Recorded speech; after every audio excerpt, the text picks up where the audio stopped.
Welcome everyone to this webinar on demystifying the library. We will be talking today about the basics of academic research here at UAGC. You should be seeing my screen. This is a slideshow that I'll be sending out afterwards on demystifying the library. I also have a resource page that I'm going to put in chat. This includes all the links that we're going to share on these slides. And also some key points from the presentation here today. So there's that link. Feel free to follow along. All that I ask is that you try to keep your microphone muted and your video off, just to have the best presentation for the recording for anyone who couldn't be here today. So welcome. Let me introduce myself, and I'll have you do the same in just a moment. My name's Karen. I want to tell you my name, my location, and why I'm here today. I am Karen. I'm the Outreach Librarian for the University of Arizona Global Campus, and I'm speaking to you today from San Diego, California, although I grew up outside of Dallas, Texas. So my why for being here today is that I interact with many students who feel hesitant, intimidated, frustrated, disappointed with using the library. So we're going to get that right out in the open. My goal today is to address these feelings and share knowledge to help change those feelings. So first, please know that all those feelings I mentioned, feeling crummy and frustrated about academic research, that's completely normal. Academic research is a skill that takes practice. And kudos to you for being here. I'm so glad you're here, or maybe watching this later, because I hope that you will leave with valuable insights to make your research experience better. And that's my goal. I want you to leave here today understanding the difference between scholarly and popular sources. I want you to feel confident in applying the strategies we're going to cover today to find relevant scholarly research in the library. And because we all need a little help sometimes, I want you to know how to connect with library support when you need it. Because like we said, research is hard and we all need a little help sometimes. Okay, so now it's your turn. We have a great group here. Please take a moment to drop in the chat your name. Maybe if you're comfortable, what city or state that you're calling in from today, and maybe tell me in a few words or a word your why for being here. And while you start to do that, let me just tell you again how much I appreciate you being here today. It's so awesome that you're investing time today into learning to get better at research, because I promise you, with a little practice and knowing some of these tips and strategies we're going to share today, it's going to save you a lot of time in the future and make you a more efficient student and a better researcher. Okay, so let me take a look at the chat. Hi, Keisha. I see your why for being here is that you find the results after you have issues finding results after you click on a topic to research. Yes, I see. Yeah, finding the links can be tricky, and we're going to cover that. So that's great. Okay, welcome, Danielle from Seattle. Welcome to the master's program. That's exciting. You've been out of school for a while. I understand. Yeah, I think we've all been there, taking a break. So it's good to just jump back in and have a little guidance with what has changed. Hi, Michelle. Hi, Alana. Good to meet you. More about citations and scholarly resources. We're going to talk a little bit, Michelle, about the writing process. Hi, Lenise. Sharpen your skills. That's great. Wonderful. Ambrielle, welcome. Welcome. Sandra, welcome. Hi, Roger. Awesome to have you here. Yes, finding resources for your class. That's important. And to make sure you're navigating the library correctly. Well, this is awesome. Thank you, everyone, for being here. Thanks for sharing with us. And definitely don't be a stranger in the chat. Don't feel like you have to be super quiet. We want this to be interactive. I want you to know that I'll be sending out this recording along with a guide containing links and key points. If you are watching this live, I just remind you to keep yourself muted. We will have time at the end for questions. And that said, please, I'd love to see the reactions here in Zoom. I love emojis.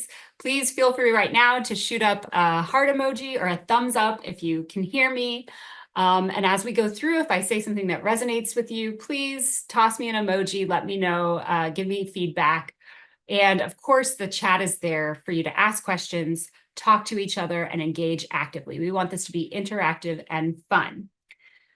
Now, what we'll cover today is the basics and the purpose of academic research, how to get started in the library, evaluating sources, and using them effectively. And we'll also ensure that you know how to get help whenever it's needed. And shout out right now in chat to Allison and Anna, they're librarians. And I think Kira might have joined us as well. She was on the Yes, the I'm here. phones, or no. Oh, awesome, Kira. Thanks for being here. These are your other librarians at UAGC. We're all full-time librarians, and you are a reason for being here. You give our jobs and our lives meaning. So thank you. And if you have any questions, feel free to toss them in the chat. Those librarians will be able to answer them or field them to me, and we can get all your questions answered. So first off, let's talk about understanding research. One question I hear all the time from students is, why is the library so different from Google? And we get it. Give me a heart or a thumbs up if you have ever felt that way before. I understand. We're also going to go over the difference between scholarly and popular sources. And I have a fun little challenge planned for you. So let's get started. Now, I'm going to draw a very simplified chart here to illustrate the learning process that goes on here in higher education when you're getting your undergrad or your master's or even your doctoral degree, and why it is that academic research relies so much on scholarly sources. Academic research is about becoming part of the scholarly conversation, and that begins here in higher ed by studying theory. You begin to understand the theory behind whatever discipline it is that you're studying, psychology, education, you're studying theory. And maybe you're already practicing some of that theory or hoping to practice it in your professional life. Well, to be published as theory, a theory must undergo an academic review process, and that is what makes it scholarly. Now, here in school, we're all learning how to develop our academic voice. And that voice helps us in applying those theories that we're learning to our own experiences, our own questions, our own ideas, maybe our goals for where we can take our profession or where we can take ourselves, problems we can solve. It's about making sense of these theories through our own experiences. And this sense-making process is really where real learning happens.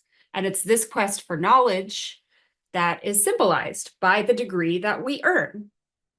So, like I said, that's just a very simplified explanation of why academic research, rather than the everyday research that we do, relies on scholarly sources that are grounded in this theory. But hopefully that helps to set the stage for what we're going to cover today. Now, I'll go over this quickly just to point out on some of these slides, I have a blue box with resources for further reading. I'll send these slides out, and these are all on the resources page as well. So this is just if you want to get a little more information on some of the topics that we're covering. Now, scholarly and popular sources, they have some distinct characteristics. Scholarly undergo a vigorous review process. Many are peer-reviewed, which just means multiple experts have approved their publication. They follow a specific structure. You've probably seen sections like abstract, methods, discussion, and we'll talk a lot about those sections today. They use a formal tone and discipline-specific language. It's a lot of jargon that maybe, if you're not in the discipline or if you're just learning the theories behind the discipline, you're still trying to understand. They back up their claims with citations, they have a reference list, they provide evidence, and they tie it into that scholarly conversation. And also the author's credentials are verifiable. They can establish their authority. In contrast, popular sources, they might be written for a general or professional audience. They might contain advertisements. They don't usually spell out their editorial process. They often lack clear authority or references. They mostly exist to inform or entertain. But it's important to note, even with all this in consideration, they can and often are still considered credible sources. They just don't fit the academic classification for scholarly sources. So let me explain a bit more about that. And this resource on scholarly, peer-reviewed, and other credible sources is a good resource to refer to if you have questions. Scholarly sources, examples can include peer-reviewed academic journals, regular academic journals that maybe just don't go through the super rigorous peer review process, and some scholarly books, usually from an academic or university press. Examples of scholarly sources can be journals like JAMA, the Journal of the American Medical Association, or the CPA Journal, which is a scholarly accounting journal. So those are some examples, and you can see there are really not that many examples. I mean, there's literally thousands of peer-reviewed and non-peer-reviewed academic journals, but it's a pretty distinct category to be put in as a scholarly source. Now, popular sources, on the other hand, are pretty much everything else: magazines, trade journals, newspapers, books, encyclopedias. Some examples would be like Wall Street Journal, National Geographic, various encyclopedias. So the reason we make this distinction is I want you to know that you can find both scholarly and popular sources in the UAGC library. And this is important. The library actually makes it really easy to distinguish between scholarly sources and everything else. We actually have a box you can check to just limit your results to scholarly and peer-reviewed sources. We also have icons that you'll see in a little bit that point out if it's a periodical, like a newspaper or a magazine, versus an academic journal. And the good thing about searching for both of these in the library is that it means you have access to all the content there without paywalls, unlike Google Scholar, where you might find something, but you don't have access to the full text, or a web search that might limit access to a magazine, for instance, but only to a few free articles a month. Okay, so now I have a quick challenge for you. I pulled out some articles from the library. All of these were found in the UAGC library, and I want you to look at them, and based on the clues and the screenshots I have here, or maybe in the citations I posted for them, tell me if you think they are popular sources or scholarly. Let's see. So this one, it's no evidence that playing a linear number board game improves numerical skills 4 to 5-year-old primary school children. What do you think? Go ahead and drop it in the chat if you have a guess. Nice. Scholarly, definitely scholarly. I love the confidence. You guys, I'm gonna have to get a little harder here. You're too good. Yes, this is scholarly. And what are our clues? Can anybody tell me by looking at this what a clue might be? Yes, APA. Somebody mentioned the APA symbol up here. Great. Journal of Educational Psychology. Yes, it's not a sensationalized headline, Rich. You're right. It's very boring, very cut and dry. Exactly. And we see, you know, there's a university tied to it. So you guys nailed it. That one is scholarly.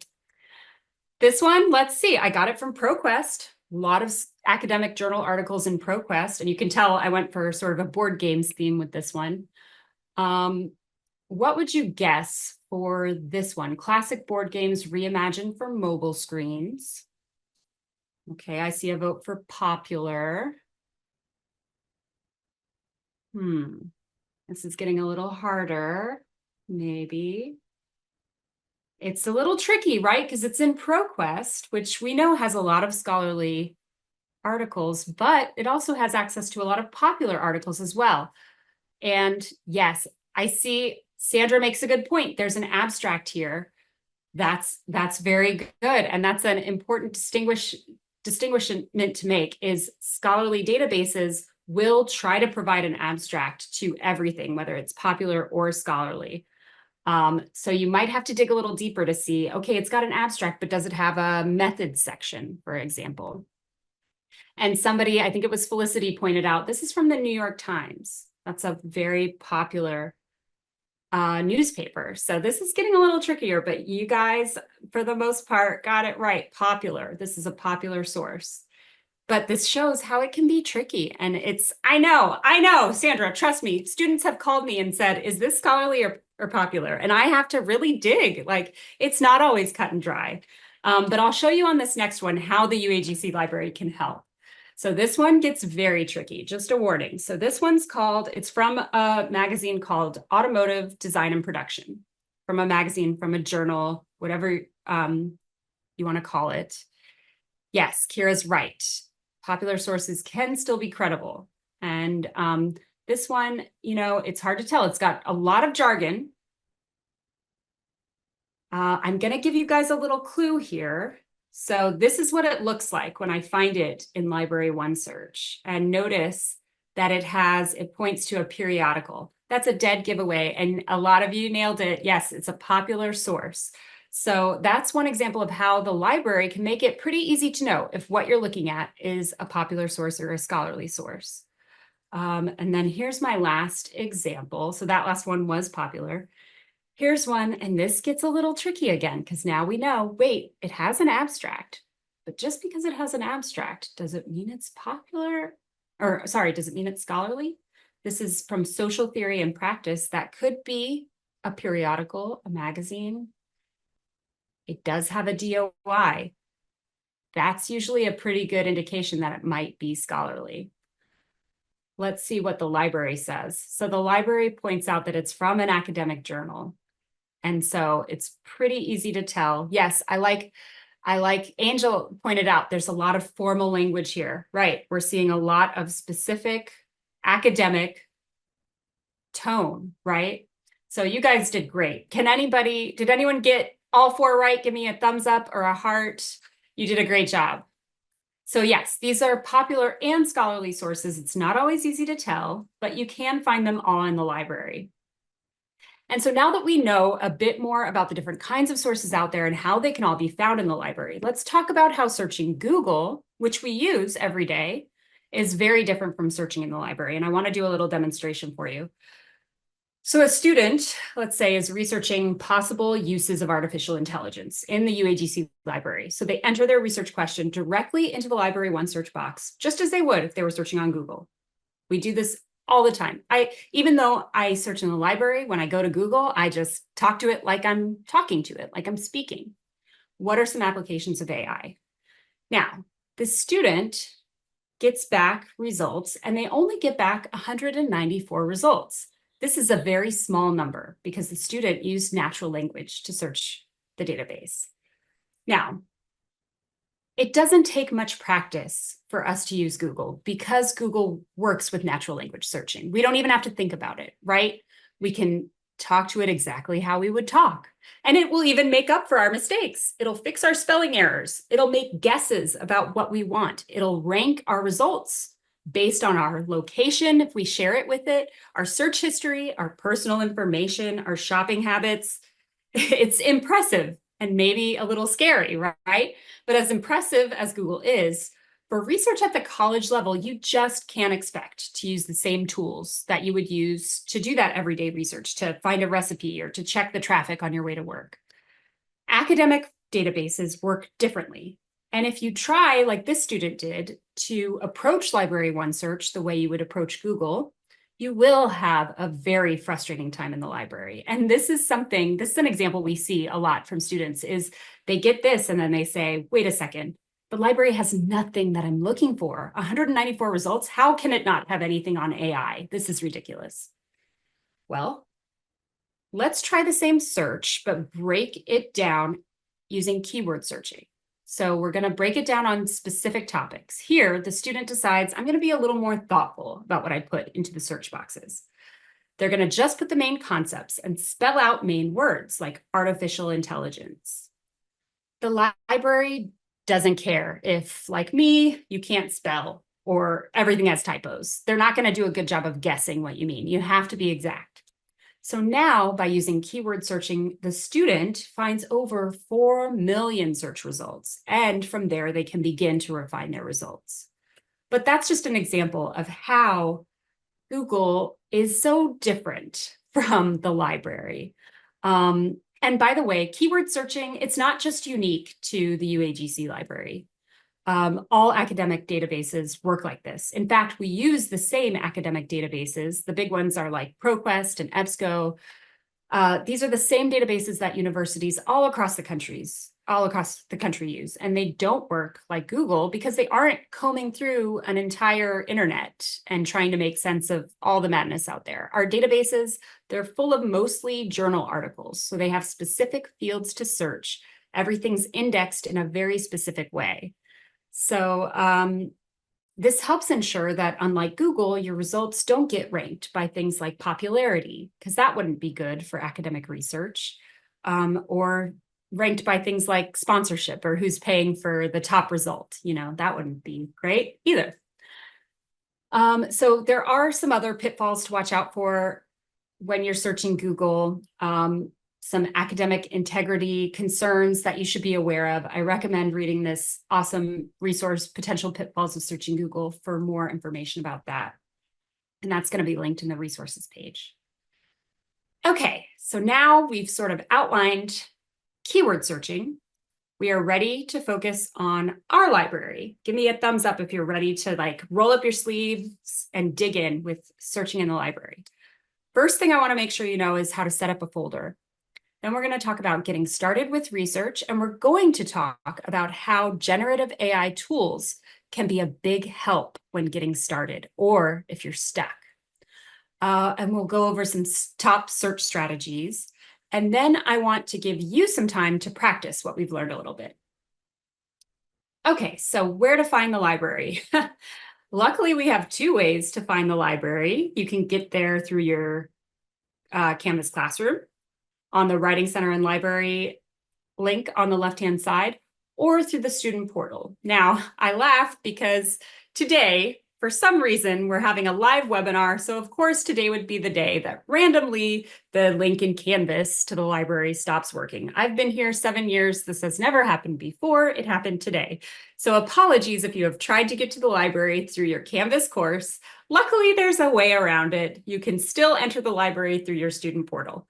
And apologies for the hassle of not being able to get to it through Canvas if you've tried it and it's not working. We're working to try and figure out what's going on. I'm not working on it because I'm no help there, but the IT department is trying to track down what on earth is going on. So bear with us. We'll get it fixed soon. They always do. Okay, so setting up an EBSCO account. I won't spend too much time on this. We have a tip sheet linked here that can help you, but I recommend, if you haven't already, setting up an EBSCO account. It allows you to save articles to your folder. You can even save searches so you can see what keywords you use to get different results. You can create folders to really get organized with your research. You can quickly and easily export things to RefWorks. That's our citation manager that makes really spiffy resource lists using APA. And you can also set alerts on topics so you know when new articles are published. FYI, sometimes students have trouble signing up with an EBSCO account. If you ever get stuck, just call us and email us. We can definitely work with you. It is separate from your UAGC account, and you'll get a link in your email to verify your account. And sometimes, it goes to spam and things like that. So if you ever have any trouble, just let us know. Okay, so when searching in the library, after we've logged into our folder, that's the thing, you have to log in every time you go to the library. You don't have to use it every time you go to the library, but if you're going to be doing a lot of research, I recommend just getting in the habit of logging into that folder so you can use the features and really save your research as you go. So I recommend you use the advanced search feature, and give me a thumbs up if you use the advanced search feature. It is awesome, but I almost wish it had a different name because I think calling it the advanced search can scare some students away, especially if you're already hesitant or intimidated by the library. Honestly, it is the way to go with most of your library searches because it allows you to easily break your topic down into these multiple keywords that we've been talking about to make your searches better. And we've talked about keywords a lot so far, but it's really the crux of good research.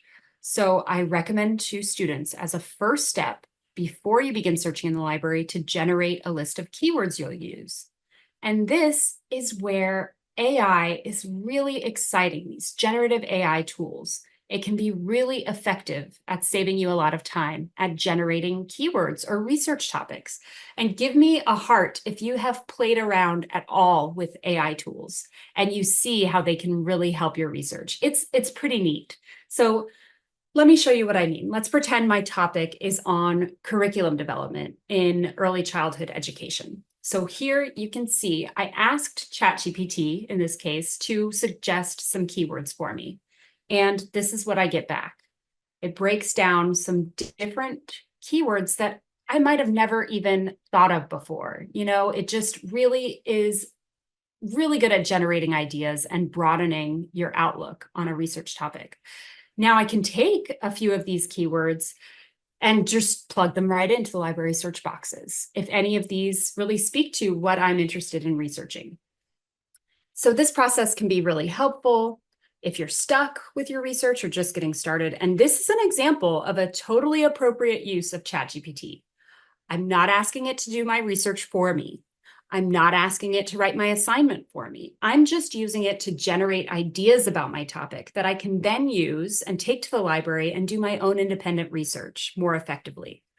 So here are some other sample prompts that you might try the next time you're getting started on your research. What are some keywords? We talked about that.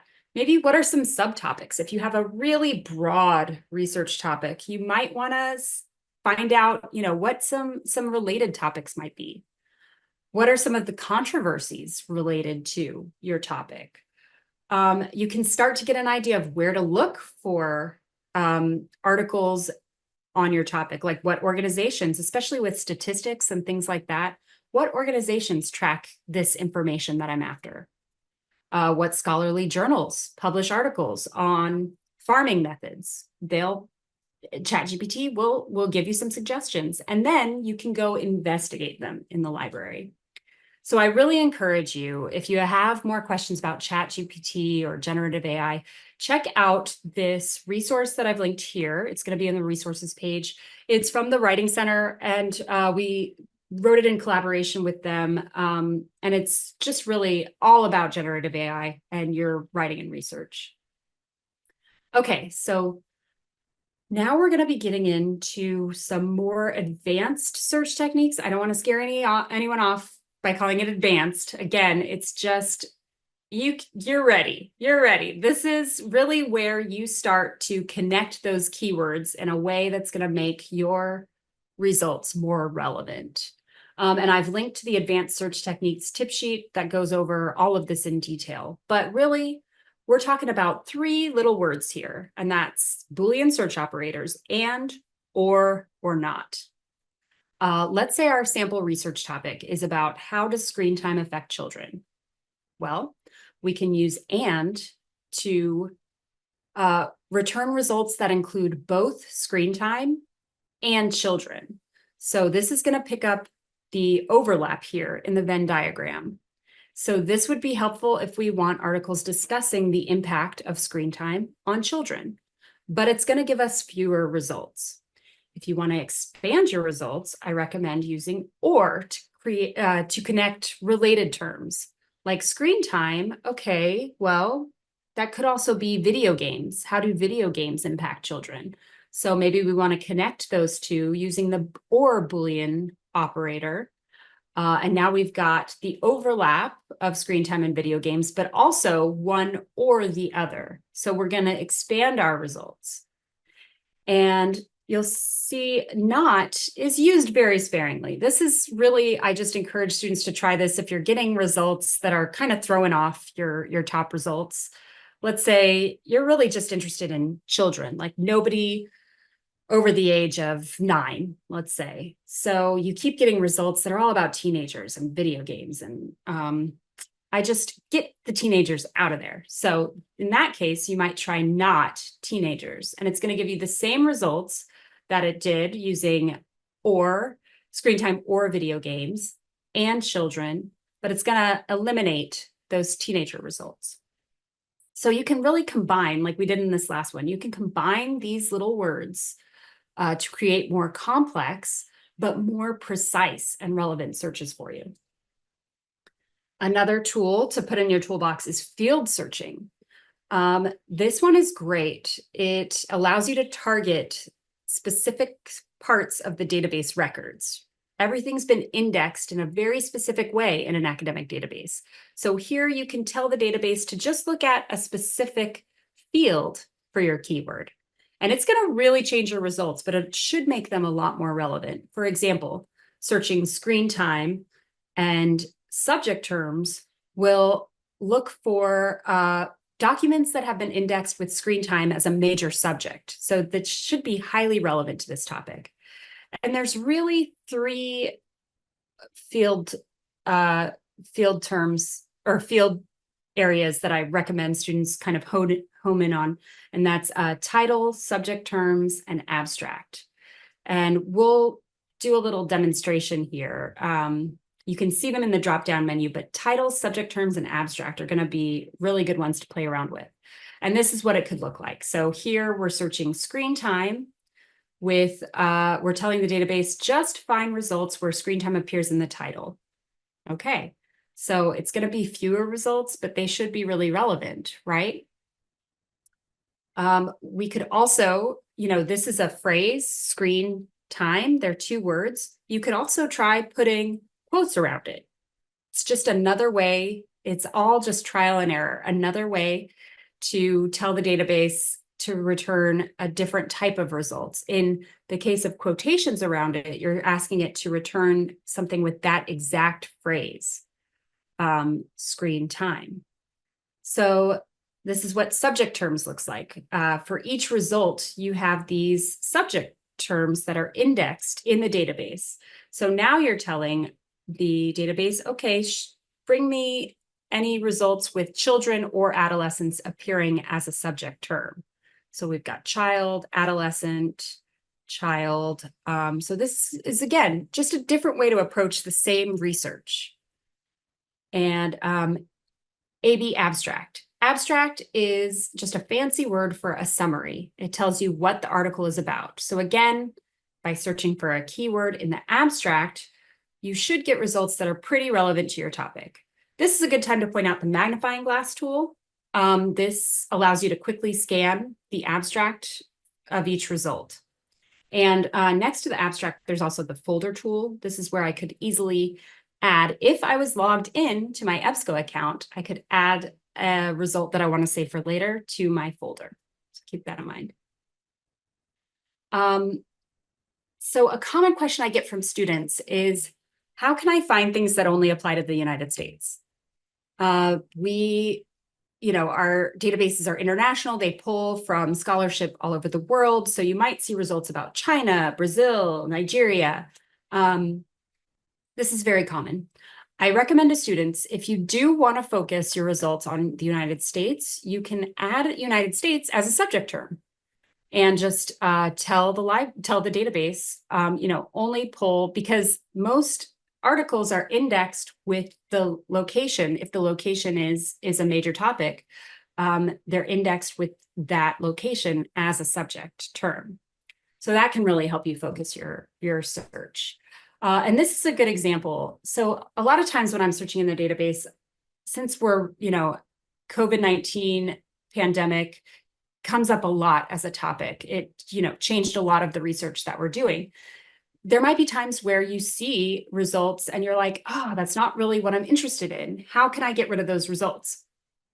Maybe you remember the Boolean search term not can help eliminate unhelpful results. So let's say we're interested in screen time in children, but not necessarily with how COVID-19 changed the amount of screen time for children.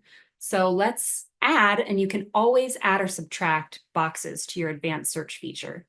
So maybe now we want to just add not COVID-19 to our results. We'll get fewer results, but it will have pulled out all the ones that are wasting our time with COVID-19 research, because that's not what we're necessarily interested in.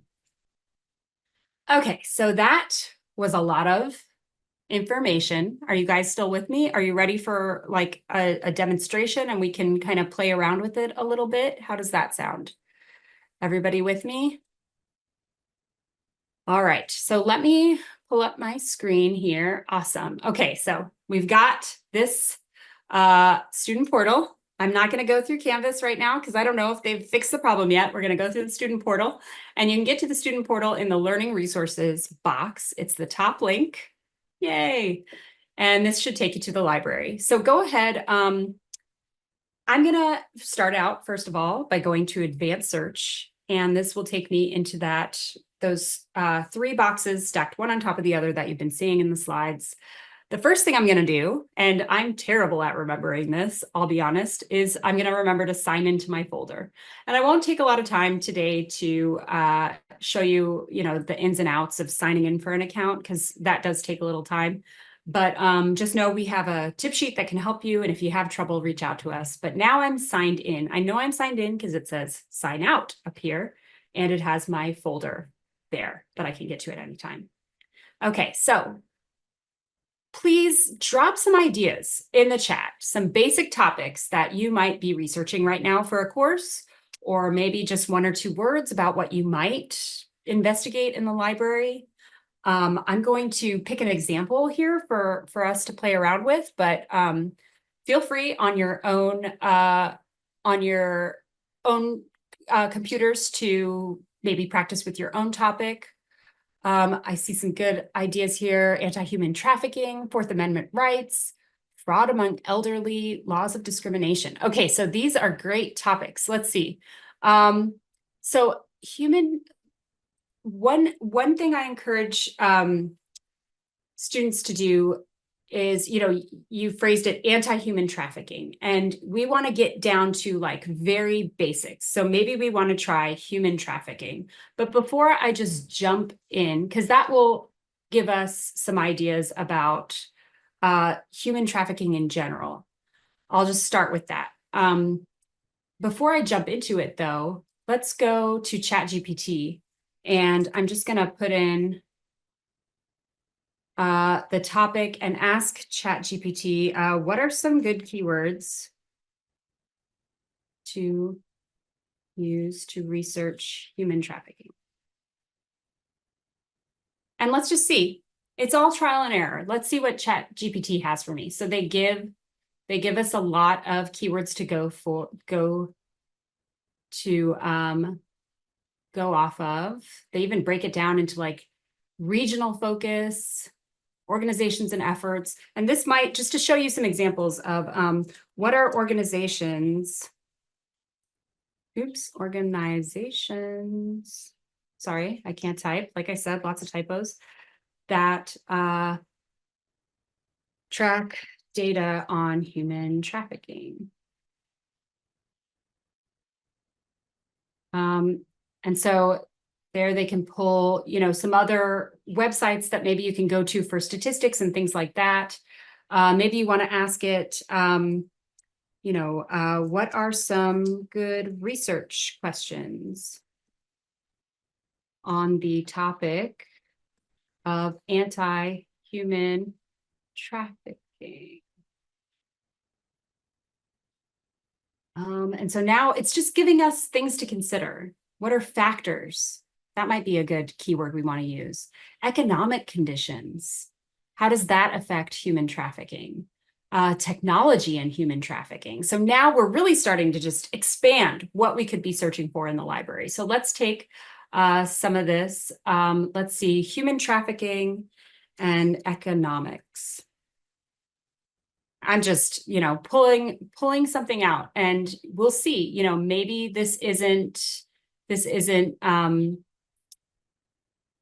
something that we will hit on right away, the results, but maybe we can change it up a little bit.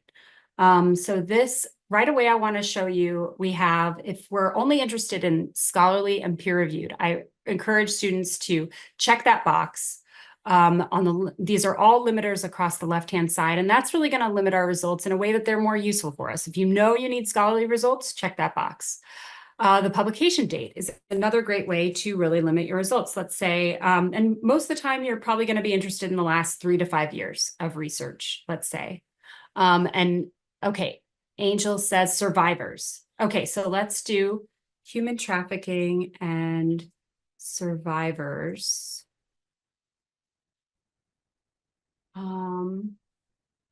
Okay, and notice I changed my keywords. Anytime you adjust your keywords, it's not going to change your current search. So it's still got my publication date range in there. It's still got scholarly and peer reviewed. And Angel, you're so helpful. Thank you. Angel's adding in more ideas to really narrow this search field. So we can also add poverty here if we want to. But I want to give you a chance to kind of, and hopefully you're taking your own topic and also playing around with this in the library. But let's try maybe changing this to tell the database, just bring us back results with survivors in the title, and see what we find. And if we scroll down here and we see something, it's going to put each keyword that we used in bold. So we can use that magnifying glass. And here's where we start to look at about, is this really something that is going to be helpful for me?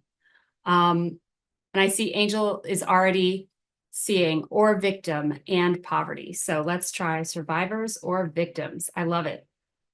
I mean, I don't love it, but I love that Angel is already using these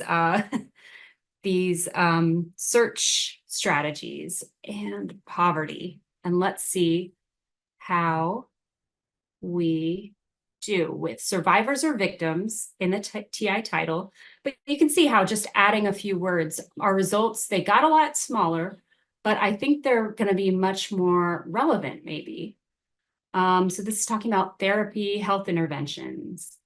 So let's say just for the purposes of our demo that we see one that we really like.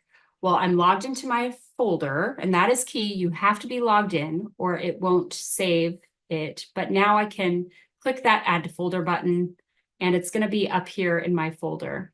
So I can go through and do this really quick and add a few to my folder and come back later and dig into them more. Now, I want to point out, if you see one that, let's say you're ready to start looking at the, oh, good. I see Angel sees one that that maybe is promising. So let's say you do see one that is promising. I know someone had asked about how to click into the links, and that's important to note. So the links for full text will appear down here. You can click directly into them, but I also want to show you what happens if you click in the title. The links down below will take you right into the full text. If you click on the title, it takes you into what we call the detailed record. The detailed record, this is useful for a couple reasons. For one thing, it will tell you in detail the subject terms. It will sometimes tell you if a journal article or if the journal that it comes from is peer reviewed. It might say that here, but it also has these tools on the side. I want to make sure you know about the cite tool. So this, you can grab the APA 7th edition citation, although you want to double check it against the Writing Center resources because there can be mistakes. You can grab the permalink. It has all kinds of different features. You can listen to the article. And if at any point you want to pursue the full text, you can use the links on the side to jump right in there. So there's so much more we could cover in the database, but I just wanted to give you a quick demonstration of what it might look like to approach research in this way, sort of using ChatGPT in a way that generates ideas, but also, being able to take that information and apply it to some of these strategies that we've been talking about. Okay, so we are almost to a wrap-up point. Just want to make sure everybody is still with me. Hopefully that was useful. Hopefully you guys searching, if you were searching on your own topic, on your own computer or phone, that you had some good success there. Give me a thumbs up if you're still with me. We are going to talk just very briefly about evaluating sources, because this is a problem students get into a lot as well. Trying to find that perfect source that covers all their topics and fits exactly what you're trying to communicate. It doesn't exist. Maybe you will write it, but right now it doesn't exist, because part of the scholarly conversation is developing your academic voice. You as a student need to make a claim and then point to other scholarly sources that are roughly about different aspects of your topic and explain why you feel confident in making your own claim. And so you're putting together the evidence, you're building a case. And for that, you might need to, if you're researching too specific a topic, you might need to dial it back and break it down into just one aspect of your topic, if that makes sense. And for that, you need to know how to evaluate sources. So that's where the magnifying glass that we talked about, just to recap, really comes in handy. You can scan a whole bunch of resources very quickly to see if a result is relevant. Also, investigating the full text can be useful. Let's say you think something is possibly useful. So you click into the full text, and then once you're in the full text, you can start digging in a little deeper. So you're staring at a 30-page article that you think might help with your insight, with your assignment. Do you just go for it and read the whole thing from start to finish? Heck no. Who has time for that? But we have a strategy to help. So remember how I said scholarly articles have those very specific structures that include abstract, conclusion, introductions. Well, this really helps to know exactly where to go to find the information you need in a scholarly article. So I encourage you to try this approach. And we have a tip sheet about this. We have a tutorial about this, but basically you're going to start by reading the abstract. If you've already opened the full text, you probably already read the abstract and you're interested in the article. So next, jump all the way down to the conclusion. This should give you an idea, maybe some background about whether the article is relevant to your needs. And if not, don't waste your time. You're done. Move on to the next article. If you think the article still sounds promising, continue by reading the introduction for that background on the topic, just learning a little bit more. If that still sounds promising, then read the results and really read the discussion. And these sections are so intertwined. You'll need to probably read them together because there might be charts or graphs in the results that explain the discussion. But these are really the key parts that you want to read to know if an article is useful. Now, I don't want to say that you can skip all the other sections in that 30-page document, but you can skim them if you're interested. Just do it quickly. You don't have time to spare. So another good tip, give me a thumbs up or a heart maybe if you know about Control F. This is a game changer. It's a time saver. When you need to jump to the part of the article that is really relevant to your topic, just hold down Control F. And in most browsers and most PDFs, it can search for your keywords. And then you can just skip to those parts and read what the author says about your topic. And it'll help you assess if the article is good evidence to use for your assignment. So, now as we're evaluating sources and we're really starting to shift from more of a research mindset into a writing mindset, we're starting to think about what we want to say. And I linked here the Choosing the Best Sources of Evidence resource from the Writing Center, because this is really where the Writing Center starts to be an important support. If you haven't sought out the Writing Center and all the resources that they offer, I encourage you to, because just as we know, the academic research process is hard, so is academic writing. But the Writing Center is here for you. They also have 24/7 writing tutoring to connect you with a live a live writing expert. Their paper review service is amazing. There's a 12-hour turnaround guaranteed, but usually it's more like a couple hours maybe.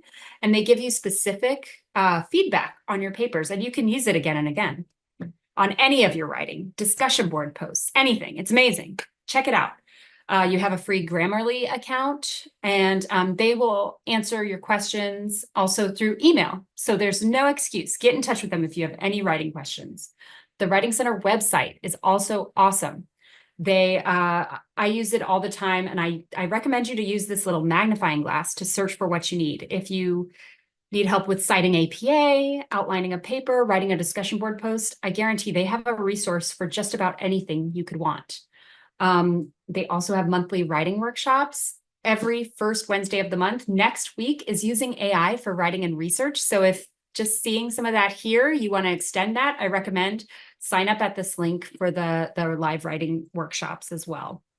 They're very cool.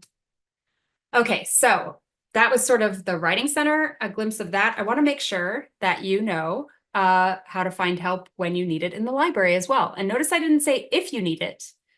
Believe me, we all need a little help. Even me, I reach out to the other librarians on this call all the time when I get stuck with a research problem. Even your instructors reach out to us often. No matter what level you're at, we just hope you'll save yourself time and headaches and reach out to us early and often. We have 24/7 library tutoring. You can chat with a live librarian through the button on our website. You can call us. As a matter of fact, in 5 minutes, I'll be done with this and you can call me on the phone because I'm running out of time and I might not get to your question. Just call me. You can talk to me directly. That's Monday through Thursday, 1 to 5 p.m. Pacific time. We love helping students on the phone. And then email, of course, we guarantee getting back to you within 1 business day, but just like paper review, oftentimes it's usually within a few hours. There's also a section on our website where you can find like our quick answers repository or short tutorials and tip sheets and research guides on whatever you might need. Don't listen to me though. We have student testimonials in case you're not quite convinced. Listen to these students who were happy that they used our library. If you still need more convincing to ask for help when you need it, you should know that this is data gathered from 2019 to 2022, that these resources, our supports, actually do give you a better chance of passing your course. So you can see the difference. And this isn't just library tutoring, but for all our supports here at UAGC, which are free. They're free. There's no reason not to use them, except that, you know, it will cost you a little bit of time. But honestly, in the end, it's going to save you time to reach out for help when you need it. So do it. If you take nothing else, just from this webinar, understand that you can take some help when you need it. So let's recap. We're almost done. Hopefully today, now you understand scholarly and popular sources. Hopefully you've learned some new search strategies to use in the library. And hopefully you know how to ask for library support when you need it. I blew through that. I'm sorry I talked too much, but I do want to drop in the chat this link to a feedback form so that you can tell us what you think. We want to do more of these webinars. I love doing them. I love seeing students face to face. And so give us an idea of what topics you want to see or how we can make this better. Once I get to the link, I can post it in the chat for you. And please, yeah, if you can take the time to fill it out, that would be awesome. But I'm going to stop talking and let you guys take the mic. Feel free at this point to come off the video if you would like to, or, you know, turn on your video, turn on your microphone, whatever helps. Let us know what questions you have. Let's see.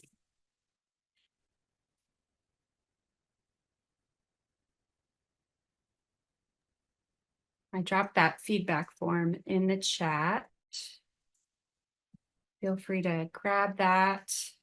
And I'll be sending the feedback form link along with the resources out and the recording for this and the slide deck and everything you could possibly ever want or need after once that's all ready. But I'm happy to take questions. I know I blew through a lot of that very quickly. So if anybody has any... Hello. Yeah. Hello. Hi, Yeah. I can hear you. Hi, this is Abiodun. Hi. I'm so grateful to be part of this session today. I think I love the way you treated the whole thing through how to navigate the whole process of the online library. Although Awesome. I have used the online tutor guide before, and it was awesome. So because I was able to talk to live tutors, or spend a long time together discussing about my giving me some guidelines and everything actually worked very well. So I will give a lot of thumb up to you guys in the UAGC campus there, that you guys are doing an awesome job. And I think I will also want to encourage other students to utilize this library. It's so wide. It has a lot of things there. I've been there. So thank you. Oh, thank you so much. Thank you. That's awesome. So you've used the library tutoring supports. That's great. And I'm so glad that you had a good experience. Thank you so much for being here and for sharing that. And yes, for encouraging other students, because I could stand up here all day and tell them to use it, but it means so much more coming from a student. So thank you for sharing that with us. That is awesome. Any other shout outs or questions? Karen, there's a question Yeah. in the chat from Rich, and he was wondering, do regular search engines shortcut the work that the database does using the, quotations and Boolean operators? Do you want to elaborate on how those work I in would love Google? to. Yeah, that's an awesome question. So, Rich, we have each database, as you know, works differently, and EBSCO works a little differently from ProQuest, but also Google works a little bit differently than these databases, and even but they all have these sorts of rules that you can apply to it to make your searches more effective. And I love that you pointed out Google has these too. We actually have a tip sheet, which if I can pull it up, I can share it. But there's an advanced internet search techniques tip sheet that we didn't get into, the advanced internet searching today, but that's a great idea for a future topic. But exactly what you said, some of those rules that you can apply in the library databases, like exact phrasing, for example, popping those quotes around a keyword phrase like screen time. If you do that in Google, it will work the same way, where Google will recognize that you want that exact phrase. Google doesn't, it does use like pluses and minuses for things, like it'll use a minus instead of not, the Boolean search operator, not. And there's other different tricks that you can use in Google to really enhance your search with those advanced techniques. If you go, actually, I'll just share my screen. Let's see. Yeah, let me share, because I can show you a quick way if anybody's interested in kind of playing around with that. And I want to, I encourage you to understand that I'm not anti-Google. I am a big proponent of the library database because, of course, you have access to everything in the library, but I understand, sometimes, like for statistics research and things like that, you do have to Google specific websites. And Google Scholar is a great resource to use in tandem with the library. You can search it, and if you find an article that you don't have access to, then you can check the library for it. But if you are interested in some of the advanced features in Google, you can go into, let me go to, I'm blanking now. So yeah, go to, sorry, my brain has ceased to work. Oh, I know what I need to do. I need to search for something first. So let's say we're searching for leadership.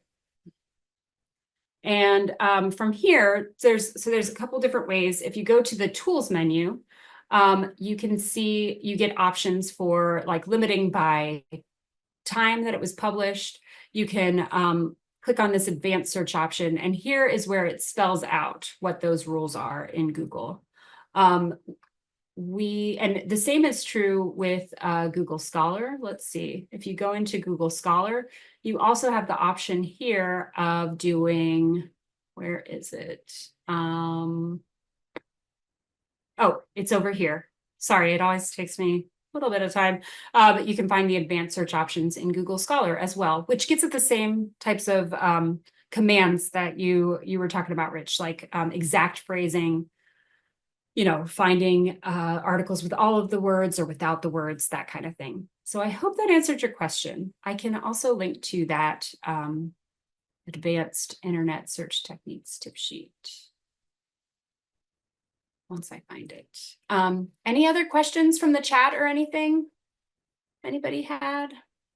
This was super awesome. I love how interactive you guys were, and just a big heartfelt thank you from me, my other library coworkers here on the call. Thank you guys so much for making this so successful. Thanks for being here. And just know, all you students, you really give our lives meaning. So please reach out to us often with your questions, and we just love helping you. So, oh, awesome, Angel. I see Anna was able to link it.